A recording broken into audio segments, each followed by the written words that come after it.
ब्राह्मण को जज नहीं बनने दिया जाएगा, क्योंकि ब्राह्मणों में न्यायिक चरित्र नहीं है। ब्राह्मणों में न्यायिक चरित्र नहीं है।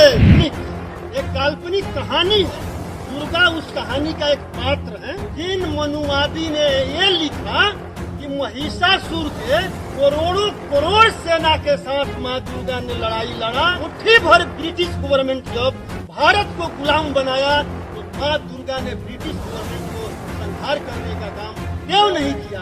हम कौन सा हिंदू है? उसी मनुवादियों ने हमें 90% के लोगों को, ओबीसी SC ST के लोगों को शूद्र का नाम दिया। हम कौन सा हिंदू?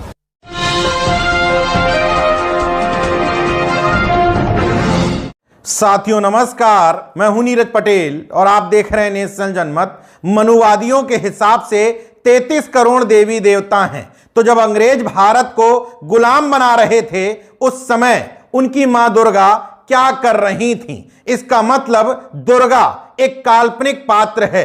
यह कहना है बिहार के रोहतास जिले के डेहरी विधानसभा के RJD विधायक फतेह बहादुर सिंह का। पिछड़े वर्ग की कुशवाहा बिरादरी से आते हैं। यहां तक कि जब उनसे दुर्गा पांडालों को लेकर के सवाल किया तो उन्होंने कहा यह सब फिजूल खर्ची है, इससे ज्यादा व्यय शिक्षा पर होना चाहिए। पहले सुनिए विधायक ने क्या कहा, फिर उसका विश्लेषण करते हैं कि उन्होंने सही कहा या गलत। दुर्गा को देवी मानते हैं। एक काल्पनिक कहानी है। दुर्गा उस कहानी का एक पात्र है। में मनुवादियों के अनुसार 33 करोड़ देवी और देवता हैं। लेकिन जब भारत गुलाम हुआ, जब ब्रिटिश गवर्नमेंट भारत में आया और भारत को गुलाम बनाने का काम किया, उस समय भारतीयों का संख्या जो था 30 करोड़ था और देवी देवताओं का संख्या भारतवर्ष में 33 करोड़ था।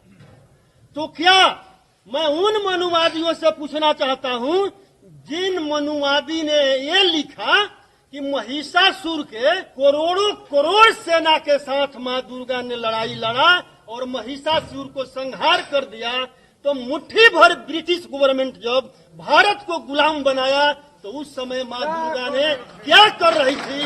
दसों हाथ का औजार कहाँ था? और इस समय तो और औजार का आविष्कार हो चुका था। तो माँ दुर्गा ने ब्रिटिश गवर्नमेंट को संहार करने का काम क्यों नहीं किया? ये होना चाहिए कि नहीं? देवी दुर्गा का जो पंडाल वंडाल बनता है दशहरा में, ये सब होना चाहिए कि नहीं? ये नाजायज खर्च।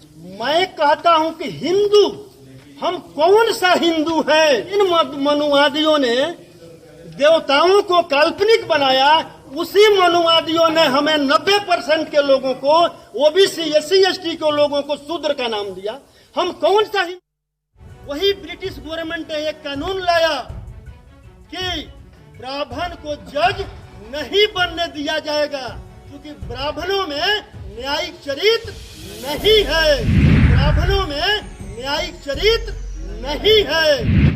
इस पूरी बयानबाजी में एक बात तो तय है, विधायक जी ने दुर्गा के लिए गलत शब्द का इस्तेमाल नहीं किया है। महज उन्होंने सवाल किया है। जिन मनुवादियों को, पाखंडियों को लगता है कि उससे उनकी नाजुक धार्मिक भावनाएं आहत हो गईं, वो इस सवाल का जवाब दें। जब हिंदू धर्म में 33 करोड़ देवी देवता बताए जाते हैं, जब मां दुर्गा इस देश में रहती हैं जो दुष्टों का संहार करती हैं, तो अंग्रेजों ने या किसी ने भी जब भारत पर आक्रमण किया, यहां की संस्कृति को छिन्न भिन्न किया, तो इनमें से कोई भी देवी देवता उनको बचाने क्यों नहीं आया? यह महज एक सवाल है, किसी के खिलाफ नहीं बोला गया है, अभद्र टिप्पणी नहीं की गई है, महज तार्किक ढंग से अपनी बात रखी है। लेकिन नेशनल जनमत एक बात से इत्तेफाक नहीं रखता। जहां विधायक फतेह बहादुर सिंह दुर्गा को, इस पूरी घटना को काल्पनिक कहानी बताते हैं, वहीं दूसरी तरफ कहते हैं कि दुर्गा ने महिषासुर का वध नहीं बल्कि हत्या की थी। यादवों को महिषासुर का वंशज बताते हैं, कहते हैं मैं भी महिषासुर का वंशज हूं। यहां पर बात समझ में नहीं आती। अगर दुर्गा काल्पनिक है तो उसके साथ जुड़ी हुई महिषासुर की भी कहानी काल्पनिक है। महिषासुर सही है तो दुर्गा भी सही है। इसी तरह की चूक कई बार बहुजन संगठनों से लोग संभोगवध की चर्चा कर देते हैं, जबकि वो कहते हैं राम काल्पनिक है, रामचरितमानस काल्पनिक है, रामायण काल्पनिक है, तो फिर एक शूद्र ऋषि सम्मुख की कथा को क्यों लोगों के बीच में प्रचारित करते हैं? अगर पूरी रामचरितमानस रामायण और राम का पात्र काल्पनिक है तो उसमें से कोई भी पात्र काल्पनिक ही होगा। यहीं पर कंट्राडिक्टरी स्टेटमेंट हो जाता है। अगर आप दुर्गा या राम के अस्तित्व को नकारते हैं, इसका आपको अधिकार भी है। मद्रास हाईकोर्ट यह निर्णय दे चुकी है, कोई भी व्यक्ति ईश्वर, खुदा, गॉड, अल्लाह के अस्तित्व को नकारता है तो वो नकार सकता है। यह उसका निजी विषय है कि वो किसी धर्म को मानना चाहता है या नहीं। लेकिन यह ध्यान रखने की बात है कि अगर आप किसी पात्र को काल्पनिक कहते हैं और खुद को दूसरे किसी पात्र का वंशज बताते हैं, उसकी पूजा करते हैं, तो स्वाभाविक तौर पर जब एक पात्र खड़ा रहेगा तो उसके सामने दूसरा पात्र खड़ा ही होगा। अगर पात्रों को सिरे से खारिज करना है तो पूरी घटना को काल्पनिक मानते हुए न इसको मानिए न इसको मानिए, वरना यह दोहरा चरित्र हो जाएगा। बहरहाल आरजेडी विधायक सही कह रहे हैं या गलत, इसका विश्लेषण आप तार्किक ढंग से करिए, लेकिन इतना जरूर कहा जा सकता है कि वो जो भी कह रहे हैं उसमें भावनाएं आहत करने जैसा, भावनाएं भड़काने जैसा कोई भी बयान नहीं है। वो महज तार्किक ढंग से एक सवाल कर रहे हैं। बीजेपी का निशाना यह है कि वो किसी अन्य धर्म पर बोल करके दिखाएं। यहां मैं एक बात कहना चाहता हूं, जिस व्यक्ति ने जहां जन्म लिया है उसी धर्म की ऊंच नीच, भेदभाव, असमानता, गैर बराबरी का वो शिकार हुआ है, वहीं का आडंबर, पाखंड उसको झेलना पड़ता है। तो स्वाभाविक तौर पर कोई शख्स जिसके करीब होता है, जहां उसने जन्म लिया, विधायक जी ने भी जन्म हिंदू परिवार में ही लिया है, तो स्वाभाविक तौर पर वहां की विसंगतियां,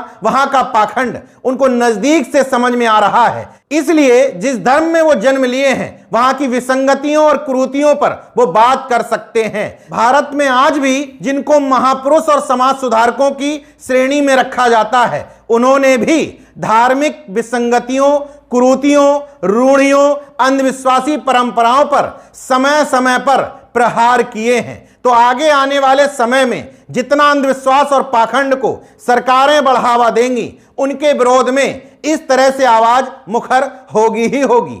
देखते रहिए नेशन जनमत, जागरूक और सजग बने रहिए। जय विज्ञान, जय संविधान, जय लोकतंत्र। धन्यवाद।